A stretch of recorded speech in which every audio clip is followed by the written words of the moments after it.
کب تک اس کی خوشخبری آئے گی جب بڑی بیوی بہو باہر سے لائی ہیں، اس لیے ابھی 5 سال تک کوئی یا بڑی بیوی بہو باہر سے لائی ہیں، اسی لیے ابھی 5 سال تک کوئی ارادہ نہیں ہے۔ اب بہو باہر کے ملک کی آئی ہے، اپنی مرضی بھی چلاتی ہوگی، لیکن آپ بھی اسے سمجھائیں کہ گاؤں والے بےتاب ہیں سردار سائیں کی اولاد کی خوشخبری کے لیے۔ وہ عورتیں اپنی ہی بولے جا رہی تھیں، جبکہ باقی ساری عورتیں اس کی باتوں پر مسکراتے ہوئے ہاں میں ہاں ملا رہی تھیں۔ تھوڑی دیر پہلے ہی بڑی بیوی نے نور سے سب مہمانوں کے لیے چائے بنوا کر لانے کے لیے کہا۔ جب وہ ملازمہ سے چائے بنوا کر لائی تو اندر عورتیں باتوں میں مصروف تھیں۔ یہ سن کر اس کو اپنا اندر جانا مناسب نہیں لگا، اسی لیے ملازمہ کو اندر جانے کے لیے کہا۔ حد ہے، ان لوگوں کی سوچ بچوں پر ہی کیوں ختم ہوتی ہے؟ زرنیش ادی کی طرف سے خوشخبری مل تو رہی ہے، اسی کو انجوائے کریں، میرے پیچھے کیوں لگ گئے ہیں جاہل عورتیں؟ نہ تو مجھے بچے سے مطلب ہے اور نہ ہی بچے کے ابا سے۔ بس 6 مہینے پورے ہوں اور میں یہاں سے نکلوں، کہاں آ کر پھنس گئی ہوں؟ ٹھیک ہی کہتی تھی موم، یہاں سب پڑھے لکھے جاہل ہیں، پڑھ لکھ کر موٹی موٹی ڈگریاں تو حاصل کر لی، لیکن سوچ وہی جاہلوں جیسی ہے۔ جب تک بچہ نہیں ہوگا تب تک عورت کی کوئی اوقات ہی نہیں ہے، اس کی کوئی حیثیت ہی نہیں ہے۔ وہی باہر کھڑی اونچی آواز میں عورتوں کی سوچ پر افسوس کر رہی تھی، جبکہ دارم سائیں اس کے بالکل قریب اس کی باتوں کو بہت غور سے سن رہا تھا۔ بری عورتیں ہیں نا، ان کی زندگی ان کی اولاد اور شوہر کے آگے پیچھے ہی گھومتی ہے۔ پڑھ لکھ کر موٹی موٹی ڈگریاں حاصل کر کے وہ نہ تو اپنی روایت بھولتی ہیں اور نہ ہی اپنا فرض۔ لیکن پھر بھی یہی وہ عورتیں ہیں جو ہم مردوں کو صحیح اور غلط کی پہچان سکھاتی ہیں، ہمیں تہذیب تربیت سکھاتی ہیں، اور یہی وہ عورتیں ہیں جو ہماری نسل کی خوشی سب سے زیادہ مناتی ہیں، کیونکہ انہی کی وجہ سے تو نسل بنتی ہے۔ وہ بچوں کی باتیں کرتی ہیں کیونکہ وہ جانتی ہیں کہ بچے ہی ایک عورت کو عورت ہونے کا سکون بخشتے ہیں۔ 4 کتابیں پڑھ کر، اپر کلاس سٹائل اپنا کر، 2-4 انگلش کے جملے بول کر اگر کوئی عورت بن جاتی تو شاید اسلام میں عورت کو اتنا بڑا درجہ کبھی نہ دیا جاتا۔ خیر میں بھی پتھر کے آگے سر پھوڑ رہا ہوں، بور ہو رہی ہوگی تم میری باتوں سے، چلو کمرے میں تمہاری بوریت دور کرتا ہوں پڑھے لکھے لوگوں کی طرح۔ وہ شرارت سے آنکھ دباتا اپنی بات مکمل کرتے ہوئے اس کا ہاتھ تھام چکا تھا، جبکہ اس کے انداز پر در بہت اچھے طریقے سے سمجھ گئی تھی کہ وہ کس طرح اس کی بوریت دور کرنے کی بات کر رہا ہے۔ آپ یہ سب کچھ کیوں کر رہے ہیں، جبکہ میں آپ کو بتا چکی ہوں کہ میں آپ سے کوئی تعلق نہیں رکھنا چاہتی، میں ختم کرنا چاہتی ہوں یہ رشتہ۔ کب تک آپ مجھے زبردستی اپنے ساتھ باندھ کر نہیں رکھ سکتے؟ بند کریں یہ سارا ڈرامہ۔ آج صبح آپ میرے قریب آئے، میں نے آپ کو منع نہیں کیا کیونکہ یہ ڈیل 6 مہینوں کی ہے، لیکن یہ جو آپ کی سوچ ہے وہ کبھی بھی پوری نہیں ہونے دوں گی میں۔ در اس کے ساتھ چلتے ہوئے سخت لہجے میں گویا ہوئی، میں نے تم سے کہا تھا کہ تم میں اور تمہارے باپ میں کون سی ڈیل ہوئی ہے اس سے میرا کوئی واسطہ نہیں ہے۔ تم میری بیوی ہو اور میں تمہارا شوہر، اور تم ہوتی کون ہو مجھے اپنے قریب نہ آنے دینے والی؟ یہ حق مجھے اس رشتے نے دیا ہے کہ جب بھی میں چاہوں تمہارے پاس آ سکتا ہوں، تمہیں چھو سکتا ہوں۔ فضول میں میرا دماغ خراب کرنے کی ضرورت نہیں ہے در، ایک ہی بار سمجھاتا ہوں میں، کمرے میں چلو اور آ کر میری پٹی چینج کرو، کافی زیادہ درد ہو رہا ہے۔ وہ اپنے کندھے کی طرف اشارہ کرتے ہوئے بولا تو در سے مزید کچھ بھی نہ بولا گیا۔ ثنا پیسے لے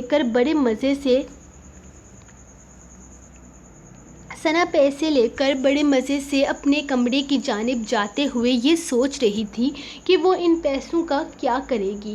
اس شادی پر تو اس نے ساحر کو خوب لوٹا تھا، اس کے حصے میں اچھی خاصی موٹی رقم آ چکی تھی جس سے وہ خوب ساری شاپنگ کرنے کا ارادہ رکھتی تھی۔ در نے پیسے لینے سے انکار کر دیا تھا کیونکہ اسے دارم سائیں کی طرف سے اچھی خاصی پاکٹ منی مل رہی تھی، جبکہ زرنیش نے بھی اپنے پیسے انہی کے حوالے کر دیے تھے کیونکہ اسے بھی شوہر کو لوٹنا زیادہ پسند تھا، اور سارے ہی پیسے ثنا اور ثانیہ کے ہو چکے تھے۔ ثانیہ کو اتنے پیسے دینا غلط تھا کیونکہ وہ بچی تھی اور ہمنا کو یہ بات ہرگز پسند نہیں تھی، تو اب سارے پیسے اسی کے پاس تھے، اور وہ دونوں ہی کچھ دن کے بعد خوب مزے کرنے کے لیے شاپنگ پر جانے والی تھی، جسے سوچ کر ثنا ابھی سے ہی بے حد خوش ہو رہی تھی۔ اپنے کمرے کی جانب جاتے ہوئے اچانک ہی لائٹس آف ہو گئی۔ ارے یہ کیا، اتنی جلدی لائٹس آف کر دی؟ اس نے اپنے موبائل کی جانب دیکھا۔ اتنا بھی کم وقت نہیں ہوا تھا، رات کے 2 بجنے والے تھے۔ ارے یہ تو اچھا خاصا وقت ہو گیا، کل ولیمہ ہے اور میں ابھی تک جاگ رہی ہوں، مجھے سو جانا چاہیے، فضول میں صبح آنکھوں کے نیچے ڈارک سرکل آ جائیں گے۔ وہ اپنے کمرے کی جانب جاتے خود ہی بربرا رہی تھی جب اچانک کسی نے اس کا ہاتھ تھاما اور اسے اندر کی جانب کھینچا۔ اس سے پہلے کہ وہ چیختی، کسی نے اس کے لبوں پر اپنا مضبوط ہاتھ رکھ دیا۔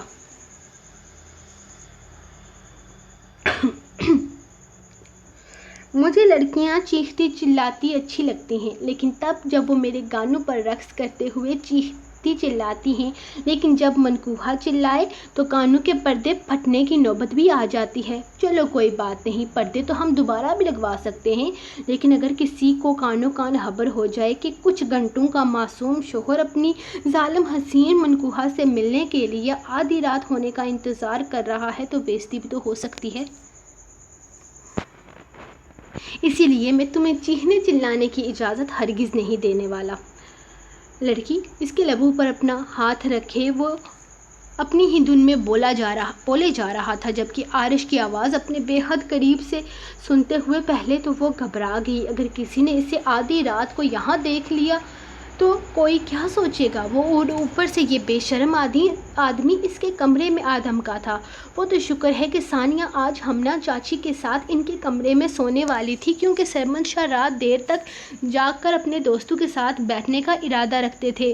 ان کے بہت قریبی دوست شادی میں شرکت کیے ہوئے تھے۔ بے شرم آدمی، تم یہاں میرے کمرے میں کیا کر رہے ہو؟ اس نے جیسے ہی اپنا ہاتھ اس کے لبوں سے ہٹایا وہ بول اٹھی، کیا تم نے مجھے بے شرم کہا؟ اپنے شوہر کو؟ لڑکی بد زبان کہیں کی، سب سے پہلے تو تہذیب اور تربیت سیکھو۔ تم نے کسی سے یہ نہیں سیکھا کہ شوہر کو تم نہیں آپ کہا جاتا ہے، بلکہ ہمارے خاندانی روایت کے مطابق تو سائیں بھی بولتے ہیں۔ تم مجھے سائیں بولو تو صحیح، ان لبوں سے جانا میں ان لبوں کو ہی نہ چوم لوں۔ وہ بے حد بے باکی سے بولا تھا، ایسی حرکت کرنے کے بارے میں سوچنا بھی مت آرش، میں تمہارا منہ توڑ دوں گی۔ اس کی بے باکی پر وہ تلملا کر بولی، اگر تم صرف منہ توڑنے پر مجھے یہ جسارت کرنے کی اجازت دیتی ہو نا تو لو میرا منہ حاضر ہے۔ وہ مزید بے باکی سے اس کا چہرہ اپنے ہاتھوں میں تھامتے ہوئے بولا تو ثنا کو مزید گھبراہٹ ہونے لگی۔ اسے کبھی نہیں لگا تھا کہ وہ ایسا ہوگا، شوہر بن کر تو وہ بالکل ہی فری ہو گیا تھا، لیکن ثنا ایسا نہیں ہونے دے سکتی تھی۔ آرش چھوڑو مجھے، ورنہ تمہارے لیے اچھا نہیں ہوگا، وہ اسے پیچھے کرتے ہوئے بولی، لیکن وہ سن ہی کہاں رہا تھا۔ اس کے ہاتھوں کو اپنے ہاتھوں میں قید کرتے ہوئے اس کی کمر کے پیچھے لاک کرتا ایک ہی جھٹکے سے اسے اپنے قریب کرتے ہوئے اس کے لبوں پر اپنے لب رکھ چکا تھا۔ آج کے بعد تم جب مجھے تم کہہ کر پکارو گی تو یاد رکھنا، کسی بھی چیز کا لحاظ نہیں کروں گا، بلکہ اسی طرح سزا دیا کروں گا۔ وہ اپنے انگوٹھے سے اس کے بھیگے لبوں کو چھوتے ہوئے اسے ڈرا رہا تھا۔ اب شوہر بن گیا ہوں، شوہر والا تھوڑا روک تو ہونا چاہیے ہی نا، آخر تم آرش کا عشق سائیں ہو۔ تمہارے منہ سے سائیں سن کر یہ عاشق سچ میں سائیں ہی نہ ہو جائے۔ اس کے لبوں کو بے باکی سے چھوتا وہ آہستہ آہستہ بول رہا تھا۔ جب اس نے اپنی گرفت ہلکی کر دی، ثنا اسے پیچھے کر تیزی سے کمرے سے واش روم میں بند ہو گئی، جبکہ وہ بھی اب باہر جانے کا ارادہ رکھتا تھا۔ ظاہر سائن نے کمرے میں قدم رکھا تو پھولوں کی خوشبو اس کی نتھوں سے ٹکرائی تھی۔ اس نے ایک نظر بیڈ پر دیکھا جہاں وہ پری پے کر نظریں جھکائے خود کو پوری طرح گھونگھٹ میں قید کیے اس کا انتظار کر رہی تھی۔ اس کے لبوں پر دل فریب مسکراہٹ بکھر گئی۔ وہ آہستہ آہستہ قدم اٹھاتا اس کی جانب بڑھنے لگا۔ بس اتنا ہی تھا، آگے کل لکھوں گی اور وہ آپ پڑھ لیجیے گا۔ لیکن سب سے پہلے آپ نے کیا کرنا ہے؟ لائک کرنی ہے ویڈیو، پھر کیا کرنا ہے؟ کمنٹ کرنا ہے۔ اور آپ لمبے لمبے کمنٹ کرتے ہو تو کہنے کی تو ضرورت ہی نہیں ہے کہ تبصرہ کرو یا کچھ بھی کرو، وہ تو ماشاءاللہ آپ اتنے مزے کا کرتے ہو۔ اور کچھ لوگ کہہ رہے تھے کہ ختم کر دو رمضان سے پہلے، یہ کر دو، تو ایسا ممکن نہیں ہے۔ میں آپ کو پہلے ہی بتا چکی ہوں کہ میری اسٹوری کے 3 پارٹس ہوتے ہیں اور ابھی تک صرف ایک ہی پارٹ مکمل ہوا ہے. تو اس ناول کو جلدی ختم کرنے کا میرا کوئی ارادہ نہیں ہے. میں اس کو ختم کروں گی جب میری اپنی مرضی ہوگی, مطلب کہ جب میری اسٹوری کمپلیٹ ہو جائے گی. تو بار بار کہہ کر آپ لوگ اپنے ورڈ ضائع نہ کریں, کیونکہ یہ جلدی ختم نہیں ہو سکتا. اس کی 3 پارٹس ہیں جن میں ابھی تک ایک ہی پارٹ ختم ہوا ہے, اور آج ایک پارٹ ختم ہونے کے بعد 8 قسطیں اوپر چلی گئی ہیں. تو پھر میں بتا رہی تھی. تو اب میں چلتی ہوں, اور آپ سب کی دعاؤں کا بے حد شکریہ. اپنی رائٹر کو ایسے ہی اپنی دعاؤں میں یاد رکھیں, اور کل ملتے ہیں نیکسٹ ایپیسوڈ کے ساتھ. تب تک کے لیے اللہ حافظ.